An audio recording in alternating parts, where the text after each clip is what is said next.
Welcome back, fellow ranchers. If you're still sticking it out with me after my diva moment last week regarding my coverage of Season 6, Episode 13, Fire in the Holes, then thank you.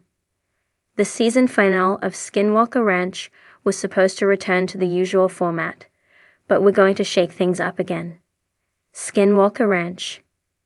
Meeting of the Minds. My least favorite format of this show is when they use the final episode to recap all of the information we've been told over and over again.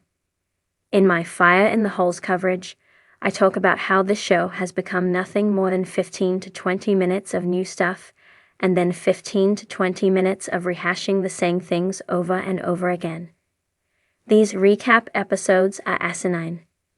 Meeting of the Minds takes place in Brandon Fugel's terribly laid-out conference room. We have our usual crew in attendance: Dr. Travis Taylor, Eric Bard, Thomas Winterton, Caleb Bench, Jim Royston, Sam DeRiso, Cameron Fugel, and Chris Roberts, and are joined by some fresh faces. Also in attendance are Jay Stratton, Dr. Eric Davis, Dear Gary Nolan, Eric Strock, and General Lance Lord. Some of those names will sound familiar to those deeply involved in the ufology world. The majority of this episode is comprised of Eric Bard showing these new people all of the information they've gathered throughout the season. Interestingly, these guests have little to say that is interesting or important. I've never felt like I've watched an episode of Skinwalker Ranch and had my time wasted. This episode is a complete waste of time. The same talking points are rehashed over and over, and there is nothing new brought to the table. Only one new piece of anything comes to light, and it's even more frustrating than I could have imagined. At the end of the episode, we're introduced to S6E14's Chad Brinkley. Chad Brinkley looks and acts like a melted Hyperborean whose human switch got stuck between normal and too normal. But it's Chad's inclusion that takes things to a new level. We learn that Chad, in conjunction with OmniTech and SpaceX, will be fast-tracking the launch of a satellite for Brandon and the ranch. The satellite's job will be to fly over the ranch once a day to produce some sort of information. It's pretty unclear what the whole purpose of it is. What's frustrating is the inclusion of SpaceX. I know that many of the people on this show are MAGA, but the fact that SpaceX, basically loser Elon Musk, will somehow have its hand in the goings-on of Skinwalker Ranch is beyond infuriating. Brandon's satellite will be launched into space on SpaceX's Falcon 9 rocket. That is, if Elon doesn't have another failed test launch that ends with Brandon's hard-earned money literally going up in flames. Actually, maybe I would like that. This season's finale was nothing more than an attempted flex on the ufology community that resulted in no new information. As if wasting our time with a season full of digging, only for it to be hastily stopped, wasn't enough. They decided to waste our time one last time. I've truly reevaluated my wants in regard to covering this show. Will I still watch it? Definitely. Will I take my personal time to cover it in depth? That's up in the air. Maybe the real secret of Skinwalker Ranch is that I was wrong about Brandon Fugel the whole time. I thought he was going to be a solid voice of disclosure, when in reality, he may be nothing more than another grifter. You can watch The Secret of Skinwalker Ranch, Meeting of the Minds, S6E14, and previous episodes on the History Channel, and check out more of Brendan's coverage from this and previous seasons. The morning sun crept over the horizon, touching the rolling hills and sagebrush with a gentle salmon glow. At Skinwalker Ranch, the landscape was both ordinary and extraordinary, arid earth dotted with hints of something unseen. The camera pans over the research compound, where satellite dishes glint in the dawn light and subtle vibrations hint at secrets lying just beneath the surface. Inside the main research hub, pale light filters through blinds. Two figures stir at control stations brimming with monitors, spectral readouts, and scanning lines.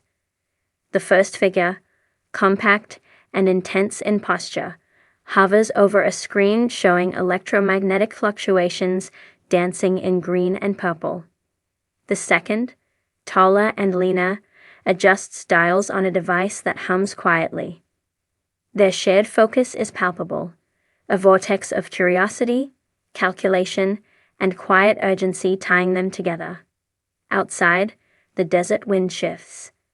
A hush envelops the compound. Sand drifts across patrol paths. Distant hills loom, unmoving yet sentient. The hush is deeper than silence, pregnant with possibility. Suddenly, a flicker on the electromagnetic screen ripples through the room. Fields dance, mapping onto crystalline patterns that pulse as if alive. One figure brushes a fingertip along the screen, tracing a wave that arcs upward like a frozen flame. The other leans in, gaze sharpening. Shared recognition spreads, unspoken, as lips tighten and brow furrows pivot toward laser-fine concentration. The door to the lab stands ajar. A third presence glides in, tall, clinical, carrying a tablet bristling with data. Without words, the newcomer taps the tablet. A hologram blossoms above it, 3D topography of the nearby mountains, overlaid with transient energy signatures and recent drone coordinates. The energy hotspots flicker through the earth in glowing veins. Fingers trace meaning, brows lift, and heads incline. The mesh of human and technological curiosity converges into wordless synergy. Transitioning outdoors, cameras mounted on unmanned drones capture the early sunlight bouncing off rugged canyons. The crew, masked by glare, slips into expedition gear, moving with deliberate purpose, each step measured, each glance alert. They are drawn into the desert, into layers of geologic time and unnatural resonance. In a secluded canyon alcove, ancient petroglyphs gather. Weathered lines and spirals whisper of ancestral contact with the inexplicable. One researcher kneels, fingertip pressed to a carved curve, feeling the dip and grain. Eyes close, breathing slows, as though inviting recognition from the stone. The wind twists through overhead juniper branches, rattling dry needles that whisper in a language born of dust and air. A sudden tremor pins attention to the canyon floor below. Tiny pebbles shift. A crystalline shimmer flares into being a dozen feet away. A ripple in the air suggesting a window into another moment, another place. Shapes move within the shimmer, abstract, wavering, undefined. The team flinches, but one steps closer, calibrating a sensor. The shimmer responds, folding, stretching, dissolving gradually. Heart rates rise silently. Eyes pour belief and disbelief across faces. Meanwhile, at the control hub, data snarls in real time. Interference, pressure readings, electromagnetic spikes. Curved graphs surge, fall, oscillate. One figure dons headphones, listening to audio feedback, silent to the viewer, but through tension visible on posture. Fingers fly over keyboards, bringing up deep learning models, running predictive simulations. The models buzz, overlaid onto hammered data points, generating ghost graphs of probable future anomalies. Back in the field, the shimmer has vanished. Stones settle. Wind sighs.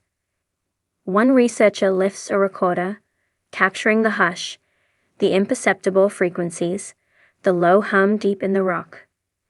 Another holds a Geiger counter, needles dancing. Then, in the quiet, tremors pulse upward from the canyon floor. Steady, rhythmic, impossible for natural geology. The team spreads out, sensors in hand, instruments humming, calibrating. Across the ridgeline, Sensors installed earlier respond in kind, echoes of the pulse reaching them in synchrony. An invisible mind seems to be stirring beneath the earth. As sensors beep, drones bank overhead. Night falls fast here. Shadows spring from nothing. The team stands under telescopic night vision. One silhouette holds a thermal camera. Ghost bright blue and red shapes flicker over the earth. Shapes that shouldn't be orange blaze softly over a cluster of rocks. If that weren't enough, a shimmer of movement. Not animal, not human. Something extra-dimensional, facing at the edge of vision. The researchers close ranks, rack instruments, approaching the shimmer point. The interloper withdraws like smoke, folding into a slit of darkness, as though sliding into another plane. Instruments register a spike of exotic particles, then drop. Back at the lab, screens flinch. Graphs snap. Archived data floods forward. The team scrambles to loop together earlier incidents across the ranch. One player drags a historical chart across the screen. Paranormal events, cattle mutilations, electromagnetic anomalies, arc flashes, reported sightings. Each timeline intersects at the same coordinate. The team lines them up, a silent symphony of evidence humming with coherence. A gasp of collective astonishment, visible in raised brows and widened eyes. Technician wheels forward a synthesized waveform, matching energy signatures from the shimmer to earlier, decades-old, incidents. Patterns repeat. A convergence point forms, a map layered with time, color, amplitude. At this junction, the team finds correlation where before there had been only chance. A wordless epiphany moves through them. The ranch is alive, and their instruments merely fingers trembling at the pulse. In the field, night deepens. The desert sky bursts with stars, constellations glinting like beacons or tent poles holding up the unknown. The team moves to set up an array of sensors: seismic, thermal, magnetic, acoustic. Each instrument is placed with precision, angled toward the canyon mouth where light once shimmered. They connect cables to portable batteries, tether arrays to solar-charged nodes, hands steady, breaths measured.